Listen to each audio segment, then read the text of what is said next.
Saya akan beralih kepada pembicara kedua, yaitu Bapak Sukma Nuswantara, Master of Philosophy, PhD. Mohon bisa ditayangkan CV dari Bapak Sukma, Dr. Sukma. Bapak Sukma dulu ya. Mohon panitia.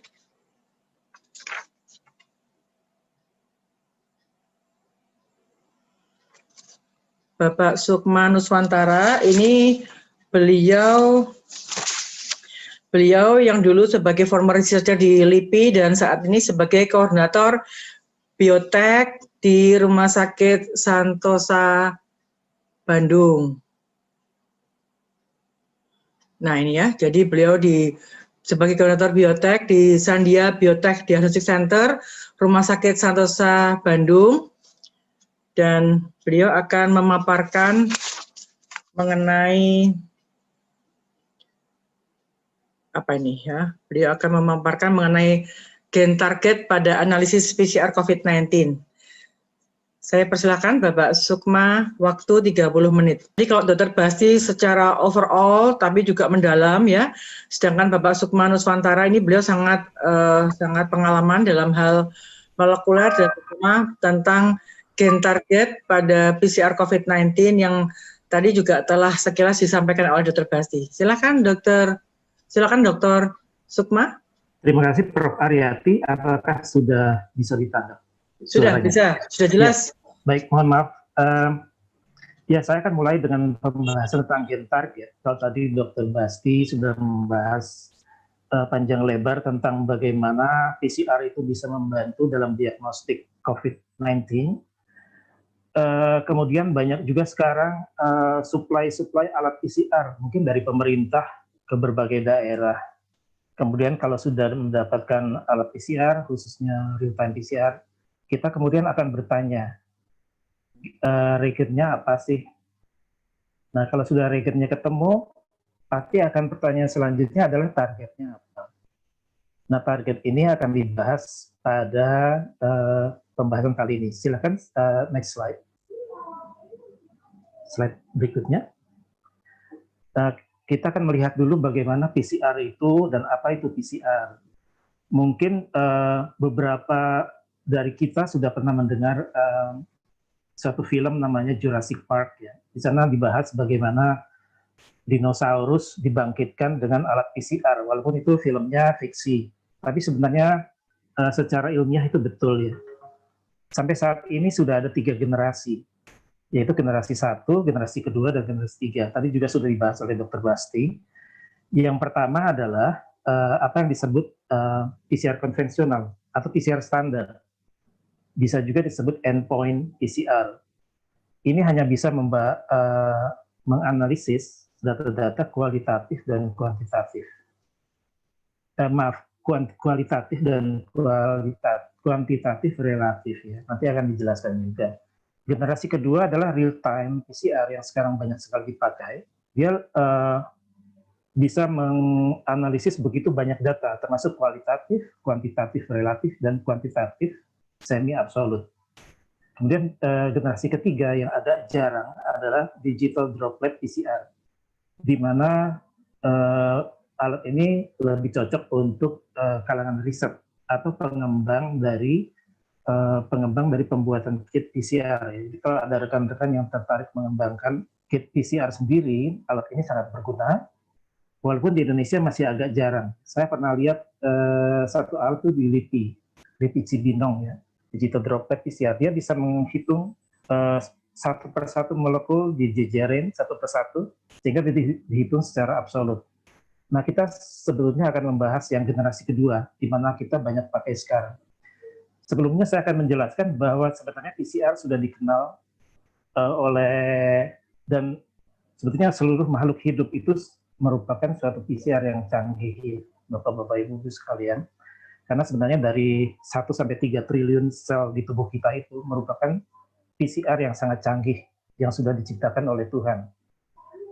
Jadi reaksi PCR sebenarnya sudah ada sejak kita lahir, sel per sel bahkan sampai ekspresinya menjadi protein. Sedangkan DNA dan RNA-nya sudah ada. Baik, itu hanya pengantar saja. Slide berikutnya. Nah, bagi rekan-rekan yang pernah belajar tentang biologi molekuler, pasti mengenal istilah central dogma of molecular biology. Istilah ini sebenarnya hanya plesetan saja dari istilah yang tadi. Saya rubah jadi central dogma of SARS-CoV-2. Jadi intinya adalah bahwa DNA di dalam sel ini ya akan dirubah menjadi RNA dalam proses transkripsi. Dari RNA akan berubah jadi protein pada proses translasi. Ini selalu terjadi di berbagai makhluk hidup. Tidak terkecuali pada COVID-19 ini, pada SARS-CoV-2 ini. Cuma bedanya, pada SARS-CoV-2 ini sudah disajikan dalam bentuk siap pakai. Kenapa demikian? Karena di dalam molekul virusnya itu sudah tersedia RNA, jadi bukan DNA lagi. Artinya, dari RNA menuju protein itu sudah dekat jalurnya. Sehingga pada slide yang sebelah kanan itu, satu virus yang masuk di dalam tubuh manusia melalui proses reverse transcriptase, dia akan dirubah menjadi viral RNA. Maaf, dari viral RNA itu akan berubah menjadi protein dan berkembang biak dalam tubuh kita. Inilah yang kemudian kita uji prosesnya melalui proses in vitro, melalui alat PCR. Slide berikutnya. Ya, inilah rutinitas bagaimana laboratorium PCR di seluruh Indonesia dan mungkin seluruh tempat-tempat yang memeriksa COVID-19 ini. Pertama, kerjaan yang selalu menjadi agak ditakuti di lab itu adalah ekstraksi pertama, karena dia melibatkan makhluk hidup ya. Kalau dia bisa tertular atau menyebar di labnya sendiri dan sebagainya, maka alat pelindung diri sangat diperlukan sekali. Kemudian setelah ekstraksi, kita melakukan real-time PCR-nya sendiri dan dilanjutkan dengan analisis. Alatnya sendiri macam-macam, seperti tadi sudah dijelaskan oleh Dr. Basti, bahwa kita bisa ekstraksi baik secara manual maupun otomatis. Kalau otomatis tentunya ada keuntungan bahwa prosesnya tidak ada error dari operator dan bisa dikerjakan dengan cepat. Slide berikutnya. Nah, setelah kita mendapatkan PCR-nya sudah dapat, reagennya sudah dapat, kita menghadapi masalah lagi, yaitu apakah reaksi yang dilakukan adalah one step atau two step. Jadi di kalangan biologi molekuler, di kalangan laboratorium dikenal dua macam analisis, yaitu dari tabung yang sama, kita bisa mengerjakan sedangkan pada metode yang terdahulu harus dikerjakan two step, di mana dari sampel dirubah menjadi cDNA dulu, kemudian dipindahkan ke tabung yang baru. Nah, yang kita alami sekarang adalah sudah lebih maju karena kita mengerjakan hampir semua proses di laboratorium di Indonesia sudah mengerjakan dengan one step untuk COVID-19. One step artinya dalam tabung yang sama kita nggak perlu dipindah-pindah lagi, langsung kita hasilkan produk PCR dan bisa dianalisis, dilihat CT-nya dan sebagainya. Slide berikutnya.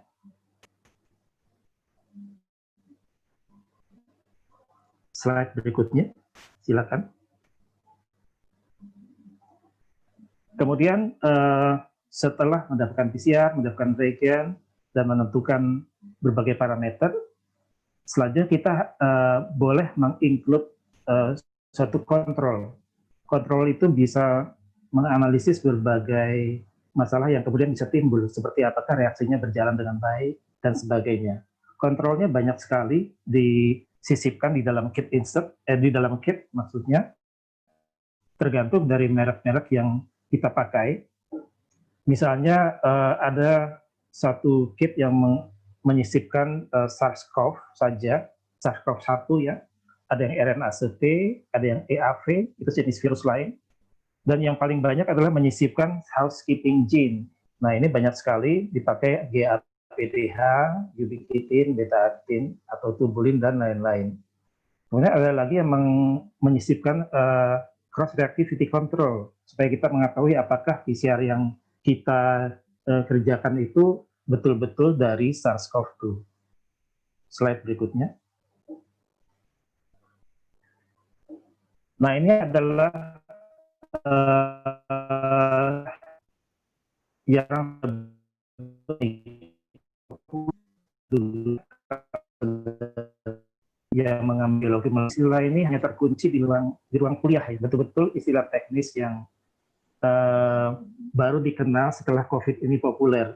City value atau CQ, cycle of threshold atau cycle of quantification, itu merupakan titik potong antara jumlah siklus PCR dengan threshold dan RFU, relative fluorescence unit.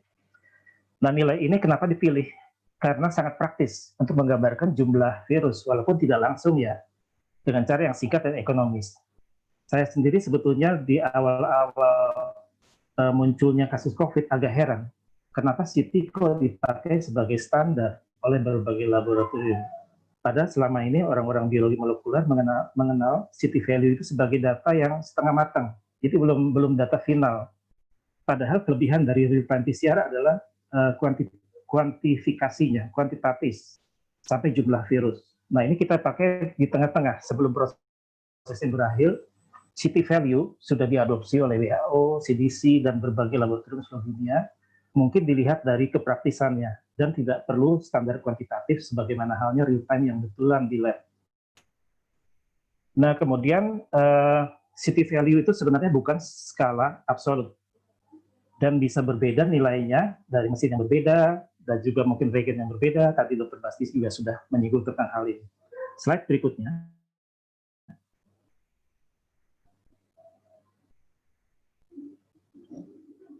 Nah, faktor apa yang mempengaruhi nilai CT? Yang pertama tadi mungkin master mix-nya.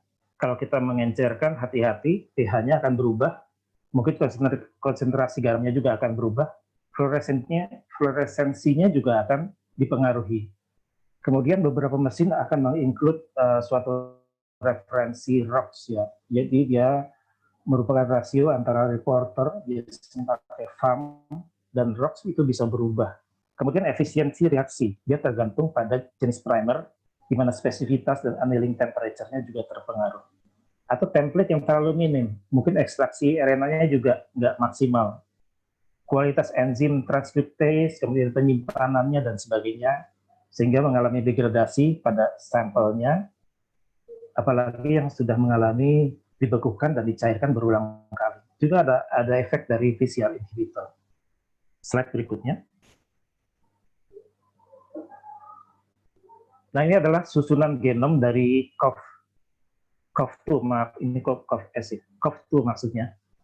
Ini adalah isi dari susunan atau blueprint dari sistem genetik dari COVID-19 ya. Kita lihat dari susunan genomnya, yang terbesar hampir mencapai 70% adalah ORF. Jadi ORF 1A dan 1B itu kalau dijumlah itu sekitar 70%. Sedangkan gen struktural adalah DNA atau RNA yang membangun tubuh dari virus itu hanya 27% dari total panjang genom tersebut. Itu sebabnya ORF 1A dan 1B itu kemungkinan besar menyimpan informasi diagnostik yang sangat penting bagi diagnostik dari COVID-19. Slide berikutnya. Slide.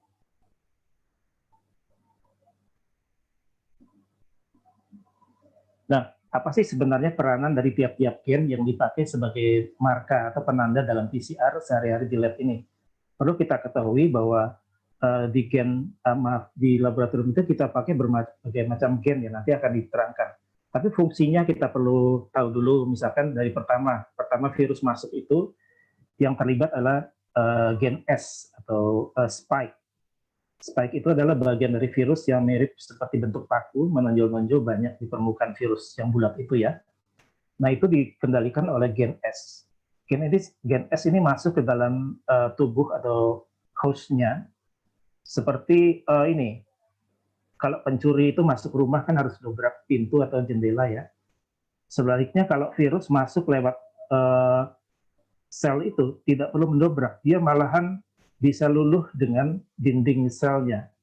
Nah, ini berperan gen S ini atau spike.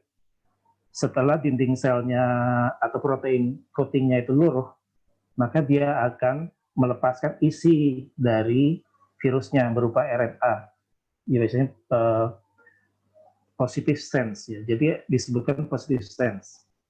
Kemudian setelah itu gen RDRP, dia akan berperan di situ, bisa melakukan replikasi, memperbanyak diri, di mana nanti subgenomiknya akan memperbanyak diri masing-masing gen, dari mulai gen N, S, M, dan E. Nah, itu yang biasanya disebutkan dalam kit-kit PCR yang kita beli, ya.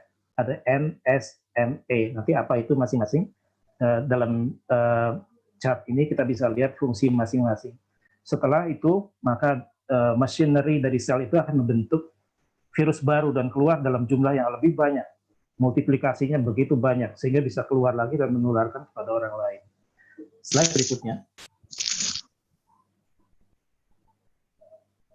Nah, ini adalah gen yang tadi juga sudah disebut, banyak dipakai, termasuk rekomendasi dari WHO juga, di mana ada penambahan gen S selain dari E, N, ORF.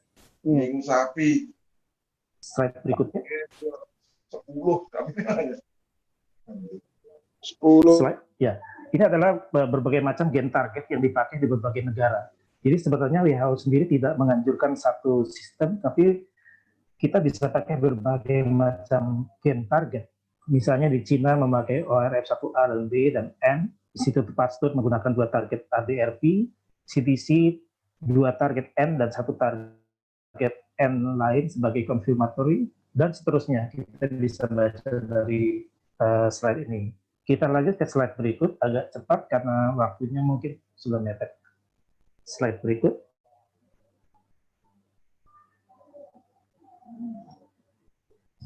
Nah, pertama kita akan menganalisis apa itu ORF, ya. Ini dari non-structural.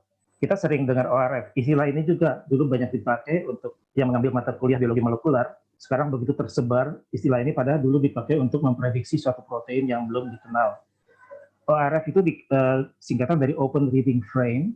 Itu suatu bentangan DNA atau RNA yang dibatasi oleh start codon dan stop codon.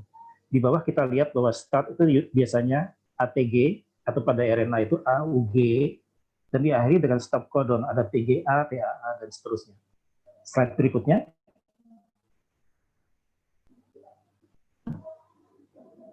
Slide. Nah, ini arti penting dalam ORF1A itu, antara lain sudah dinyatakan dalam bentuk kit-kit yang sudah beredar.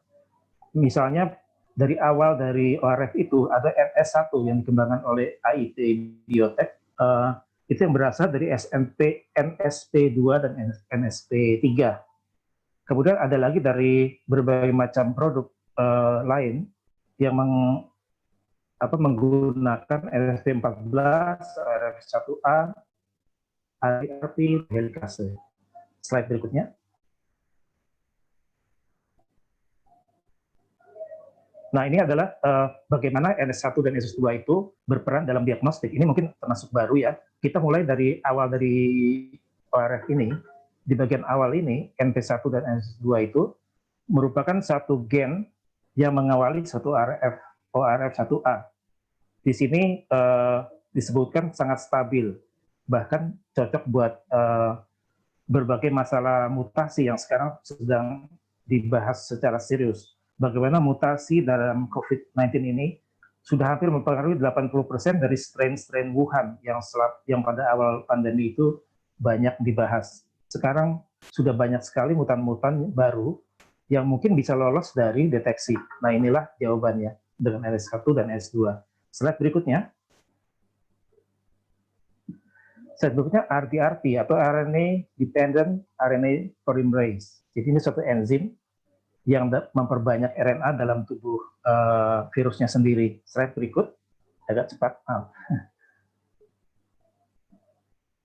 Nah, inilah engine yang dipakai oleh CDC. Kita memakai N1, N2, dan N3. Bagaimana ini bisa terjadi? Slide berikutnya bisa menerangkan lebih lanjut. Slide.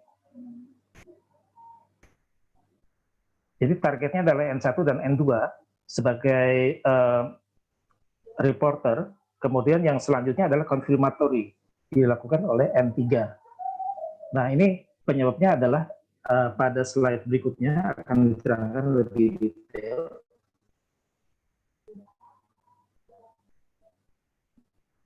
Slide, ya. Kita bisa lihat bahwa E yang paling atas itu di-share oleh banyak tipe atau strain dari virus. Kita lihat yang merah itu adalah strain SARS-CoV-2 dari Wuhan. Yang hijau adalah strain CoV juga yang berasal dari kelelawar. Kemudian ada SARS-CoV-1, human SARS-CoV-1 ya. Yang paling bawah adalah dari SARS-CoV yang paling jauh kerabatnya dari strain Wuhan. Kita lihat bahwa gen SE ini, gen E ya, envelope, itu bisa mendeteksi semua strain ini, kecuali beberapa spot, ada 3 yang berbeda. Sebaliknya kalau menggunakan gen RDRP, karena kita lihat ada kotak tengah ini yang berwarna merah, banyak sekali bahasa-bahasa DNA yang tidak sesuai dengan strain Wuhan. Akibatnya gen RDRP lebih banyak dipakai untuk deteksi diagnostik COVID-19. Nah, demikian juga gen N dipakai sebagai konfirmatori juga, karena dia pada 3 strain yang terakhir yang berasal dari kelelawar, dari manusia, dan dari kelelawar juga, bisa dibedakan dari strain COVID-19. Slide berikut.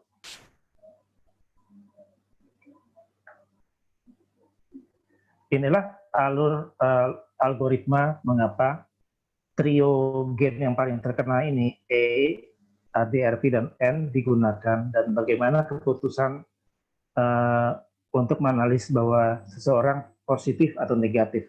Kira-kira demikian jalan pikirannya, disesuaikan dengan sikun yang barusan saya utarakan. Slide berikutnya. Satu lagi adalah analisis gen yang struktural. Kita mulai pada slide berikut dari gen S. Ya. S itu spike yang bentuknya nonjol-nonjol di permukaan virus ini, bentuknya seperti paku. Dia adalah gen yang pertama terlibat bila virus tersebut berlekatan dengan tubuh kita di bagian pernapasan, ya, di epitel pernapasan. Jadi spike-nya itu pertama nempel, kemudian dia akan dengan machinery yang ada, diantaranya ada enzim ACE2, ada juga TMPRSS2. Si virus ini bisa luruh membrannya dan mengeluarkan isi RNA-nya ke dalam tubuh manusia.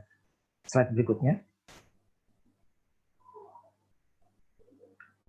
Nah, ini kenapa gen S agak jarang dipakai, walaupun sekarang mulai muncul, adalah karena homologinya dengan berbagai strain virus lain itu agak besar, ya. Sehingga penggunaan gen S biasanya tidak tunggal, tetapi disertai dengan confirmatory gen lain yang menyertai dari kit ini. Slide berikutnya.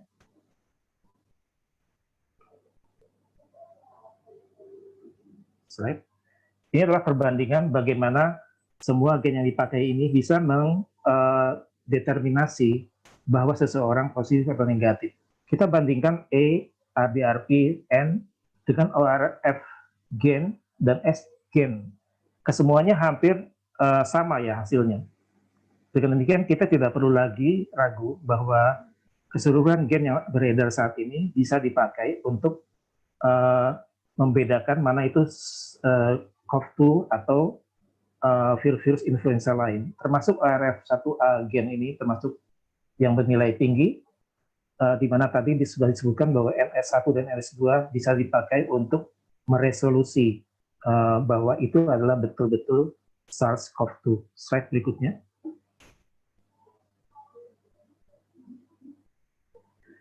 Nah, satu lagi potensi gen yang paling jarang disebut adalah gen M. Kenapa gen M itu agak jarang? Itu karena banyaknya polymorphism di semua tipe dari virus. Kita lihat yang garis-garis merah dan kuning di bawah ini, itu adalah polymorphism, artinya perbedaan bahasa di mana seluruh tipe-tipe strain itu berbeda satu sama lain. Tapi ada satu area, yaitu gen M, di mana dia betul-betul sama untuk semua SARS-CoV-2 ya. Kita lihat garis, kalau kita lihat sebelah kanan itu ada gen M ya. Itu merupakan satu area diagnostik yang mulai dilirik oleh banyak peneliti karena sangat stabil, terutama bagi kita yang senang meneliti biologi molekuler dan menghadapi era di mana virus SARS-CoV-2 ini bermutasi, sehingga ini merupakan satu target yang berikutnya akan digali lebih lanjut. Slide berikutnya. Slide. Baik, ini adalah hanya satu kalimat saja dari WHO bahwa kalau satu daerah sudah demikian berat terinvestasi oleh COVID-19, maka algoritmanya adalah kita bisa mempertimbangkan satu gen single discriminatory target sebagai suatu parameter yang cukup untuk menjelaskan bahwa dia sudah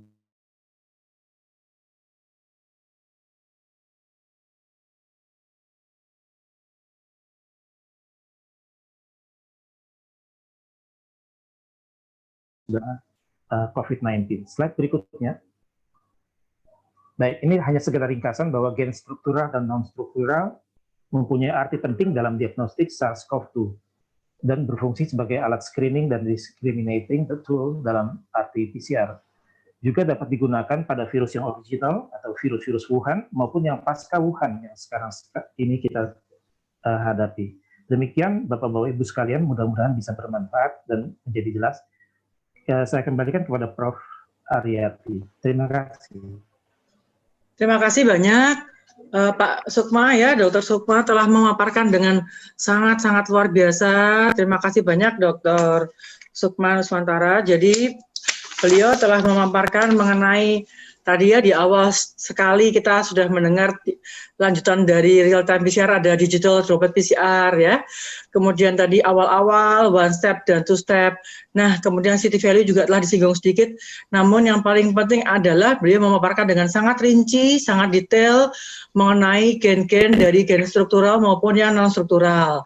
Dan trio tadi yang dikatakan envelope, RDRP maupun nukleokapsid, namun juga sekarang ada spike dan membrane. Saya kira dari yang non-struktural pun dengan sangat detail tadi Dr. Sukma telah menerangkan mengenai ada NSP 2, 3, 14 ORF ya, RDRP bahkan helikase ya, helikase yang dimiliki oleh Regen Bio Farma dan bahkan ORF pun tadi telah diterangkan dengan sangat rinci ada ORF 1A, 1B, AB dan RDRP. Jadi teman-teman tolong memperhatikan bagaimana apakah kita akan melakukan screening ya, ada gen-gen screening dan apakah sampai ke konfirmasi. Jadi ada gen untuk konfirmatori termasuk bagaimana cara memilih untuk menggabungkan keduanya. Di samping itu juga dari slide yang hampir terakhir tadi, Dr. Sukma telah memaparkan bahwa WHO pun telah merilis bahwa ternyata pada daerah yang prevalensi tinggi COVID juga bisa menggunakan single gen. Demikian tadi ya, Dr. Sukma. Jadi saya kira mungkin ini telah banyak juga pertanyaan yang masuk, baik untuk Dr. Basti maupun Dr. Sukma. Namun tolong ditahan dulu ya, kita akan beralih pada pembicara ketiga. Terima kasih banyak Dr. Sukma atas paparan yang sangat informatif dan sangat bermanfaat bagi kita semua. Terima kasih banyak.